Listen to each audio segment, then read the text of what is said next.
नमस्कार, न्यूज 18 मध्य प्रदेश छत्तीसगढ़ आप देख रहे हैं और 8 बजे की बड़ी खबरों में आपका बहुत बहुत स्वागत है। मैं हूं आपके साथ अंशिका पाठक। मुरैना की बात करेंगे जहां रेत माफियाओं पर पुलिस ने एक्शन लिया है और अवैध रेत ले जा रहे ट्रैक्टर ट्रॉली को खदेड़ा है। 3 ट्रैक्टर ट्रॉली को जब्त किया गया, 6 मौके से फरार है। नेशनल हाईवे 44 पर छौंदे पुल का ये पूरा मामला बताया जा रहा है, जहां मुरैना में रेत माफियाओं पर पुलिस का एक्शन देखने को मिला और अवैध तरीके से ये रेत लेकर जा रहे थे ट्रैक्टर ट्रॉली में भरकर, जिसे पुलिस ने पकड़ा है और जो ट्रैक्टर ट्रॉली है उसे भी जब्त किया गया है। 3 लगभग ट्रैक्टर ट्रॉली हैं जिसमें रेत भरे हुए थे, उन्हें जब्त किया गया है। मौके से 6 लोग फरार हैं। नेशनल हाईवे 44 पर यहां चेकिंग चलाई जा रही थी और फिर जाकर इस ट्रैक्टर ट्रॉली को पकड़ा गया। ये तस्वीर भी आप देख रहे हैं जहां पुलिस की पूरी टीम है, 6 लोग फरार बताए जा रहे हैं।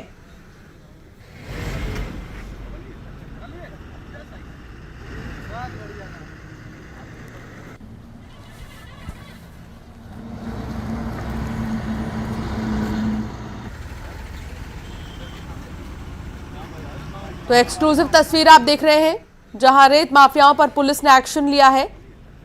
मुरैना की ये तस्वीर, रेत माफियाओं के लिए संदेश है, कहीं से भी आए जाए पुलिस की नजर है और इस तरह के माफियाओं को फौरन पकड़ा जाएगा। अमित शर्मा संवाददाता साथ जुड़ गए हैं। अमित, क्या जानकारी मिल रही है? जो लोग फरार हैं उनके बारे में कुछ पता चल पाया है? देखिए, बिल्कुल आपको बता दूं कि मुरैना जिले में और खास करके चंबलपुर इलाके में रेत माफियाओं के हौसले इतने बुलंद हैं कि वो आए दिन सैकड़ों की संख्या में चंबल रेत नदी से अवैध रेत का खनन और परिवहन करते हैं। इसी की सूचना पर सिविल लाइन थाना पुलिस और नूराबाद थाना पुलिस ने देर रात को एक टीम गठित की थी। उसने सुबह ही जब रेत माफिया चंबल से भरकर के आ रहे थे तो नेशनल हाईवे पर दोनों तरफ से हाईवे को चौक किया और फिर रेत माफियाओं के खिलाफ कार्रवाई करना शुरू की। इस कार्रवाई को देखते हुए रेत माफियाओं में भगदड़ मच गई और फिलहाल पुलिस ने 3 से 4 ट्रैक्टर ट्रॉलियों को पकड़ लिया है और इन ट्रैक्टर ट्रॉलियों को नीट करने वाले 3 बाइक सवारों को और उनकी बाइकों को भी जब्त किया है। फिलहाल आधा दर्जन से अधिक जो रेत से भरे हुए ट्रैक्टर ट्रॉली थे वह भागने में कामयाब हो गए हैं और हाईवे पर ही वो रेत को मतलब ट्रॉली को खाली करके भागने में कामयाब हुए हैं। फिलहाल पुलिस उनकी भी तलाश कर रही है कि यह किधर भागे हैं, लेकिन सबसे बड़ी बात यह है कि लगातार पुलिस भी कार्रवाई करती रहती है, उसके बाद भी इन रेत माफियाओं के हौसले इतने बुलंद हैं कि लगातार वह भी हाईवे पर इस तरीके से कई बार हादसे की भी घटनाएं सामने आई हैं, कई बार एक्सीडेंट भी हुए हैं, क्योंकि रफ्तार में इतनी में आते हैं उन्हें किसी का खौफ भी नहीं है। जी, बहुत शुक्रिया जानकारी साझा करने के लिए अमित। तो वहीं आगर मालवा में यात्री बस पर पथराव हुआ है। अज्ञात लोगों ने पथराव किया। पथराव में 3 यात्री घायल बताए जा रहे हैं और 1 यात्री झालावाड़ रेफर किया गया। सुसनेर सोयत के बीच पथराव हुआ है। इंदौर से दिल्ली ये बस जा रही थी। बस पर पथराव और एक यात्री बस है। यात्री बस पर किसने पथराव किए, क्या मंशा थी, ये लगातार जानने की कोशिश हो रही है। तस्वीर आपके टेलीविजन स्क्रीन पर है। कुछ लोग घायल भी हुए हैं। अज्ञात लोगों ने पथराव किया है। फिलहाल इसमें जांच जारी है। गाड़ी चला रहा था, साइड में 3, 4, 5 बंदे खड़े थे। कहाँ पे? ये अपने सुसनेर पार करके। तो उन्होंने ये भैया भी थे खड़े, मैं गाड़ी चला रहा था, उन्होंने पत्थर फेंके, शीशा गिर गया, शीशा गिर के मेरे चोट आ गई, इनके चोट आ गई। सेठी आगर मालवा से संवाददाता साथ जुड़ गए हैं। रजनीश, कौन लोग थे जिन्होंने पत्थरबाजी की है, पता चल पाया है क्या? जी हाँ, अभी तक तो ये पता नहीं चल पाया है कि ये कौन लोग थे। रात में जो अज्ञात लोगों द्वारा ये पथराव किया गया है इंदौर कोटा हाईवे पर, जो सुसनेर सोयत के बीच में का यह पूरा मामला है, जहां पर ये यात्री बस इंदौर से दिल्ली जा रही थी, तभी यह पथराव किया गया। इसमें जो पथराव के कारण यात्री बस का आगे का कांच फूट गया था, जिससे 3 यात्रियों को चोट आई है, जिसमें से 1 यात्री गंभीर रूप से घायल हुआ, जिसे सोयत के अस्पताल में प्राथमिक उपचार के बाद में राजस्थान के झालावाड़ फिलहाल रेफर किया है। चूंकि रात में इस मामले में किसी तरह की एफआईआर दर्ज नहीं हुई है, फिर भी पुलिस अपने स्तर पर इसकी जांच कर रही है कि आखिर किन लोगों ने इस बस पर पथराव किया और क्या कारण रहे हैं। जी, बहुत शुक्रिया रजनीश जानकारी साझा करने के लिए। तो वहीं भोपाल में चलती कार आग का गोला बन गई और 6 लोग इसमें सवार थे। थाना प्रभारी ने सभी को बाहर निकाला है। 4 लोग घायल बताए जा रहे हैं, अस्पताल में भर्ती हैं। रातीबड़ इलाके का यह मामला बताया जा रहा है। तस्वीर आपके टेलीविजन स्क्रीन पर है। ये कार है जो आग का गोला बन चुकी है एक्सक्लूसिवली बीच रोड पर। आप देखिए, इसलिए बहुत जरूरी है कि समय पर आप अपनी गाड़ी का मेंटेनेंस कराएं और समय समय पर आप जांच करते रहें। जो सेंसिटिव चीजें हैं कि क्या वो सही हैं नहीं है, क्योंकि कई बार ऐसा होता है लापरवाही के चलते आप मेंटेनेंस नहीं कराते हैं, सर्विसिंग नहीं कराते हैं और कई ऐसी मशीनें होती हैं जो ख़राब हो जाती हैं और अचानक से शॉर्ट सर्किट और तमाम ऐसी वजहों की वजह से आग लग जाती है। और ऐसा ही कुछ चलती कार आग का गोला बीच सड़क पर बनी।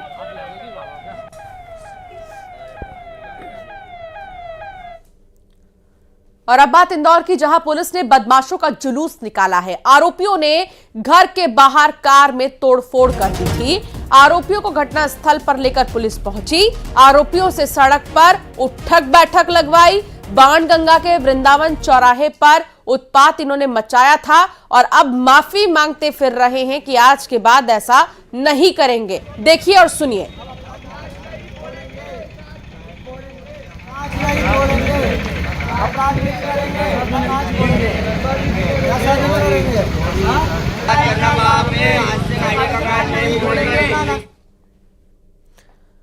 और अब बात बेंगलुरु में ज्वेलर्स शोरूम में लूट की कोशिश करने वाले 4 हथियारबंद बदमाश जो कि ग्वालियर क्राइम ब्रांच और कर्नाटक पुलिस के संयुक्त ऑपरेशन के बाद गिरफ्तार किए गए हैं। इनके पास से 32 बोर की एक देसी पिस्टल, 6 जिंदा राउंड और 315 बोर के देसी कट्टे और 7 जिंदा राउंड बरामद किए गए हैं। बेंगलुरु पुलिस की गोली लगने से एक बदमाश घायल हुआ है। उसे ग्वालियर पुलिस ने जयरोग्य हॉस्पिटल में इलाज के लिए भर्ती करवाया है।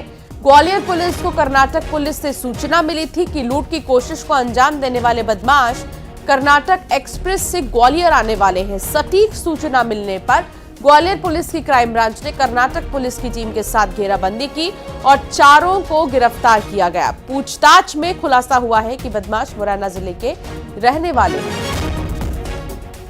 बेंगलुरु में 14 तारीख को एक घटना हुआ था। लूट की अटेम्प्ट हुआ था वहाँ पे एक ज्वेलरी की दुकान में।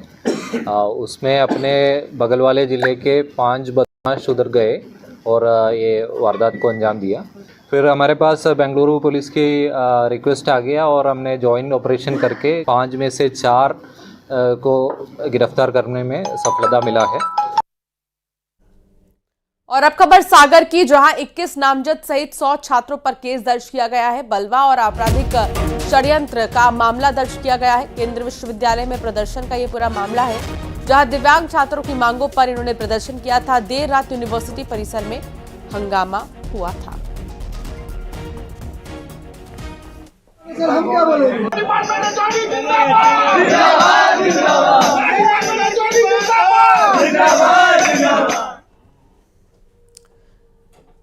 देश में लोकसभा चुनाव 7 चरणों में होगा। जी हां, 4 जून को काउंटिंग होगी। मध्य प्रदेश की 29 लोकसभा सीटों के लिए 4 चरण में वोटिंग होगी। पहले चरण में 19 अप्रैल को 6 सीट, दूसरे चरण में 26 अप्रैल को 7 सीट और तीसरे चरण में 7 मई को 8 सीट, चौथे चरण में 13 मई को 8 सीटों पर वोटिंग होगी। पहले चरण में सीधी, शहडोल, जबलपुर, मंडला, बालाघाट और छिंदवाड़ा समेत 6 सीटों पर मतदान होगा। 20 से 27 मार्च तक नामांकन किए जा सकेंगे।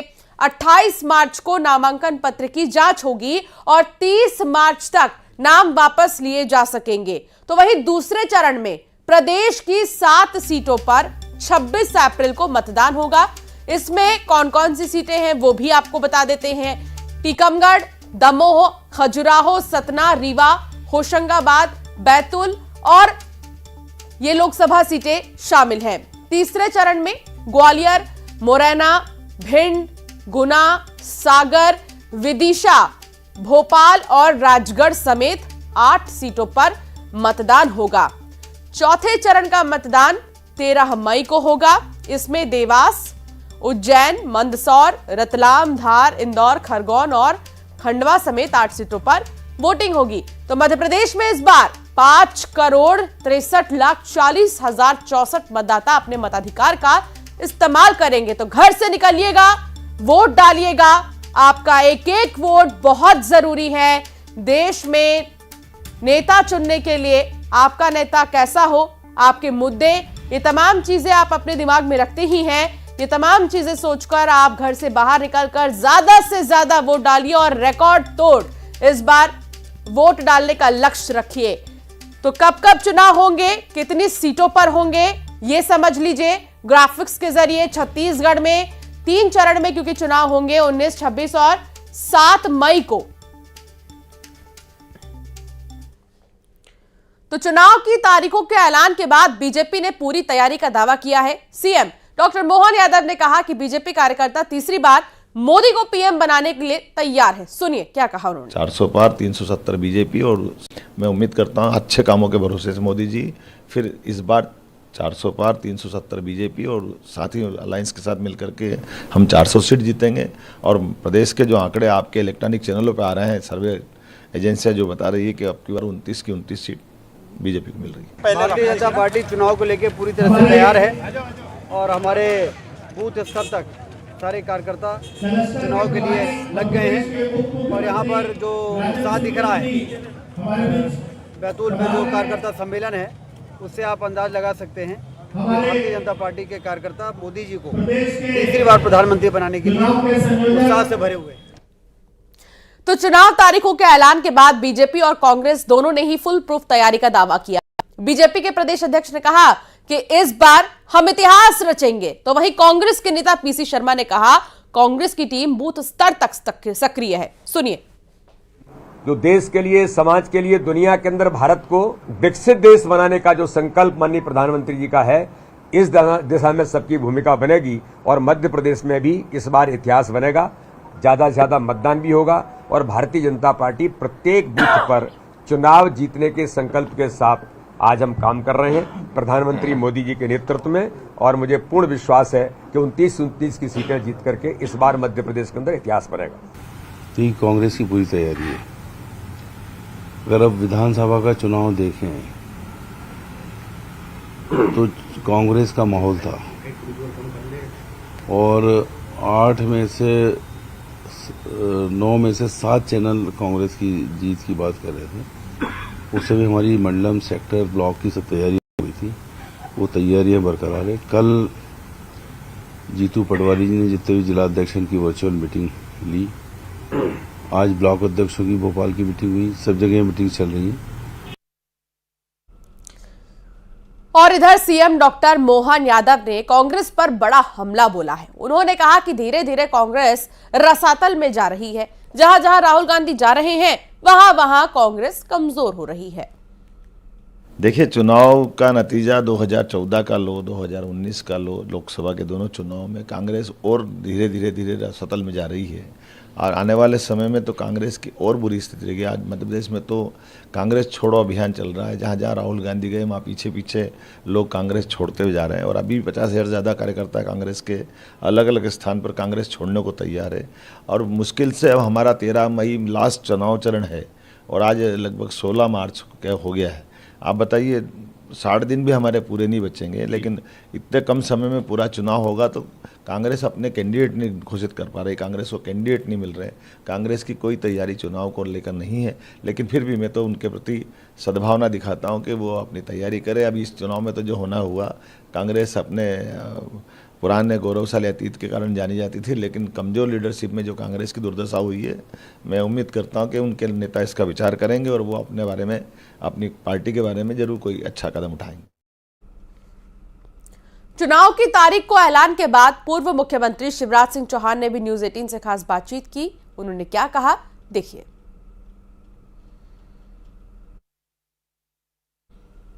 कितनी बड़ी चुनौती है ये चुनाव, क्योंकि 400 पार का एक बड़ा लक्ष्य तय किया है। कोई चुनौती नहीं है। चारों तरफ भाजपा के पक्ष में वातावरण है। नरेंद्र मोदी जी जनता के दिल में बसे हैं, सबकी श्रद्धा और विश्वास के केंद्र हैं। एक लहर नहीं आंधी चल रही है बीजेपी के पक्ष में, मोदी जी फिर प्रधानमंत्री बने, इसलिए और हम शानदार सफलता प्राप्त करेंगे। लेकिन दूसरी तरफ अगर बात करें तो इंडी गठबंधन के लोग भी कह रहे हैं कि इस बार हम वापस आ रहे हैं। राहुल गांधी कह रहे हैं भारत जोड़ो यात्रा में तमाम वो दावे कर रहे हैं, तमाम गारंटी देने का काम भी कर रहे हैं। क्या लगता है उसका कुछ असर जनता पर पड़ेगा? आत्मविश्वास गायब है। भारत जोड़ो कांग्रेस छोड़ो यात्रा बन गई है। जहां जहां वो गए कांग्रेस का बंटा ढार उन्होंने कर दिया। एक तरफ नरेंद्र मोदी जी है, दुनिया के सर्वाधिक लोकप्रिय नेता, वो अमृत कुंभ है, विकास का अमृत, जन कल्याण का अमृत उनने जनता को बांटा है। और दूसरी तरफ विनाश काले विपरीत बुद्धि वाले राहुल गांधी जी हैं। अयोध्या में भगवान श्री राम के मंदिर में प्राण प्रतिष्ठा होनी थी, वहां तक जाने से इनकार कर दिया। कश्मीर से धारा 370 हटाने का विरोध किया। ये टुकड़े टुकड़े गैंग अब देश में जनता इसको पूरी तरह से नकार चुकी है। धन्यवाद सर। जैसे शिवराज सिंह चौहान जी, जिनका साफ तौर पर कहना है कि पूरे प्रदेश में नहीं पूरे देश में मोदी की लहर और कांग्रेस कहीं नजर नहीं आ रही। मैं दीपक कुमार के साथ शैलेंद्र सिंह, न्यूज़ 18 भोपाल। तो लोकसभा चुनाव की तारीखों का ऐलान हो गया है। छत्तीसगढ़ के डिप्टी सीएम ने भी न्यूज़ 18 से बात की, देखिए। छत्तीसगढ़ के प्रखर वक्ता और तेज तर्रार नेता और छत्तीसगढ़ के डिप्टी सीएम विजय शर्मा जी हमारे बीच मौजूद हैं। हम बात करेंगे किस तरह से तैयारियां हैं पूरे लेकर के। तैयारी तो भाजपा सदैव करती है, मतलब 8 काल 12 महीना होता है। चुनाव के समय पढ़ने वाले, परीक्षा के समय पढ़ने वाले नहीं है भाई, हम लोग साल भर पढ़ने वाले लोग हैं। भाजपा के संगठन की गति बहुत अधिक है और अब चुनाव की घोषणा हो जाने के बाद भी लक्ष्य बांध कर काम करेंगे। 11 की 11 सीटें जीतेंगे। बिल्कुल, ये लगातार आप लोग शुरू से दावा कर रहे हैं कि 11 के 11 सीटों पर जीत तय होगी। इस तरह से महतारी वंदन योजना का प्रतिसाद मिला, कांग्रेस ने भी 1 लाख देने का घोषणा किया है। क्या लगता है कि मोदी की गारंटी इस पर भी पूरी तरह कामयाब होगी? भैया ऐसी ही अनेक घोषणाएं उन्होंने पिछली बार भी की थी, पिछले लोकसभा चुनाव के समय भी जनता ने विश्वास नहीं किया।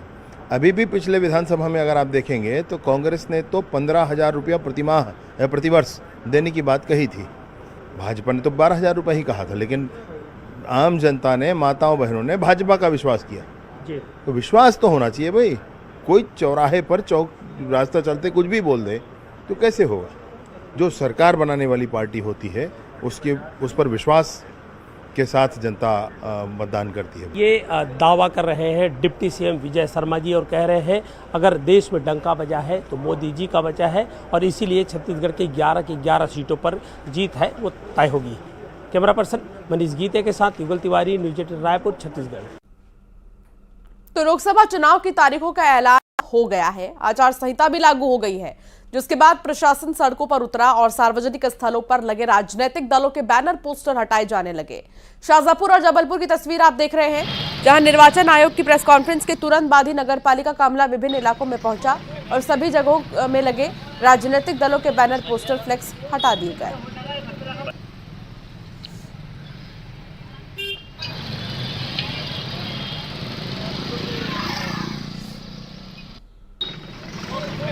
तस्वीर आप देख रहे हैं, नगरपालिका की तरफ से एक्शन लिया जा रहा है और एक्शन के तहत ये जो बैनर और पोस्टर्स हैं वो हटा दिए गए हैं। जो राजनीतिक पोस्टर चौक चौराहों पर लगे थे उन्हें हटा दिया गया है।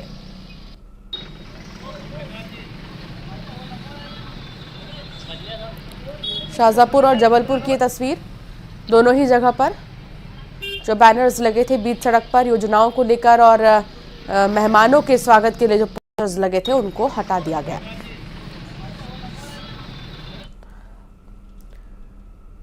तो प्रशासन अलर्ट है, तारीखों के ऐलान होते ही सड़कों पर लगे राजनीतिक और योजनाओं के पोस्टर्स को हटाना का शुरू हो गया है। अब आपको दिखाएंगे 3 तस्वीर, रायसेन, उज्जैन और निवाड़ी की तस्वीर आप देख रहे हैं, जहां प्रशासन ने राजनीतिक और योजनाओं के पोस्टर को हटाने का काम शुरू किया। लोकसभा चुनाव की तारीखों का ऐलान होते ही चुनाव आदर्श आचार संहिता लागू कर दी गई है। आचार संहिता का पालन करते हुए नगर पालिका ने शहर में लगे राजनीतिक दलों के होर्डिंग, पोस्टर, बैनर, दीवार पर बनाए गए प्रचार मिटाना शुरू कर दिया है। आचार संहिता लगते ही नगर पालिका की टीम बाजार में होर्डिंग और फ्लेक्स उतारने शुरू कर दी।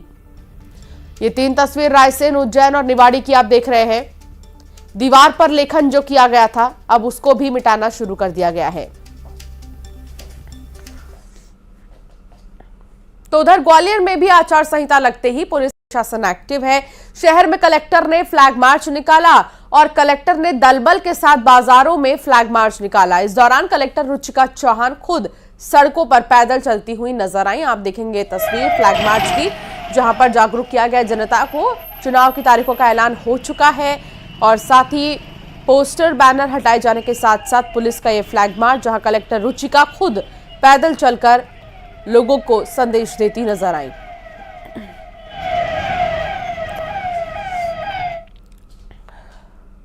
लोकसभा चुनाव के ऐलान के साथ ही प्रशासन एक्शन मोड में है। गरियाबंद और अंबिकापुर की तस्वीर अब आपको दिखाते हैं, जहां आचार संहिता लगते ही प्रशासन ने सियासी दलों को बैनर और पोस्टर हटाने शुरू कर दिए हैं। प्रशासन ने राजनीतिक दलों को प्रचार सामग्री को सड़कों और सार्वजनिक जगहों से हटाने का काम किया है। गरियाबंद और अंबिकापुर की तस्वीर आप देख रहे हैं।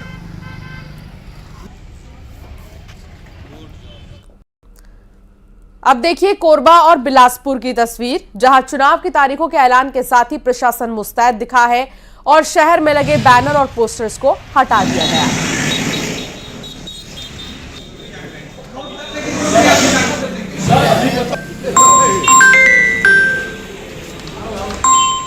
लोकसभा चुनाव के तारीखों के ऐलान के साथ ही पुलिस ने फ्लैग मार्च निकाला और रायपुर और कोंडागांव की तस्वीर अब आप देखिए, जहां पर शहर में शांति और सुरक्षा के लिए जवानों ने मार्च निकाला है। तो मध्य प्रदेश से लेकर छत्तीसगढ़ तक किस शहर में क्या हो रहा है लोकसभा के चुनाव की तारीखों के ऐलान के बाद, हर तस्वीर सबसे पहले हम आपको दिखा रहे हैं।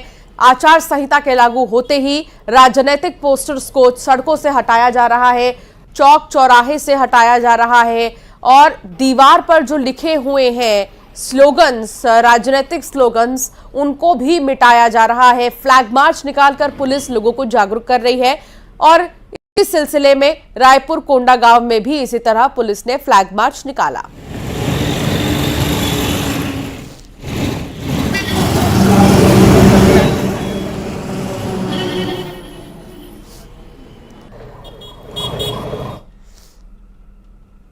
और चलिए अब एक नजर लोकसभा से जुड़ी चुनावी 24